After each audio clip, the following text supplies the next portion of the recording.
Quando parliamo di debito, parliamo sempre e solo di denaro. Oggi vorrei affrontare la questione da un punto di vista leggermente diverso.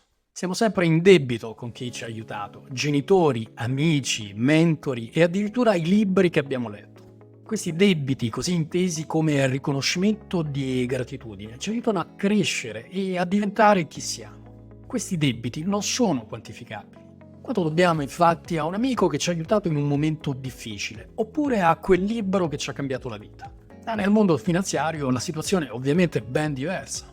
Quando contraiamo un debito lo facciamo per un importo ben preciso. Mi colpisce sempre come il debito sia spesso visto come un male, come un qualcosa di cui liberarsi quanto prima. In realtà, se gestiamo bene il debito, può diventare un fondamentale fattore di crescita. Pensate al settore immobiliare, il debito permette a molte persone di comprarsi una casa, un sogno che altrimenti sarebbe irrealizzabile. Ma non solo, può essere utilizzato per finanziare operazioni immobiliari, creando opportunità di crescita e di sviluppo personale.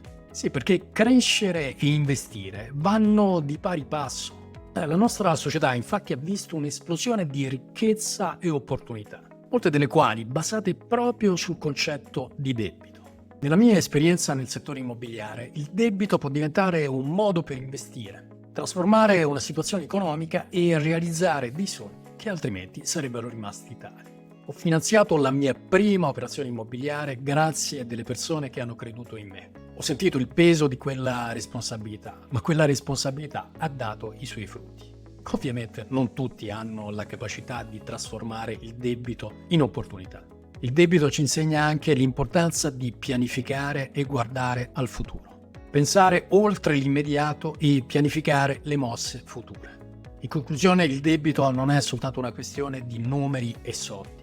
Ritengo che sia molto di più e comprenderlo a fondo può fare la differenza.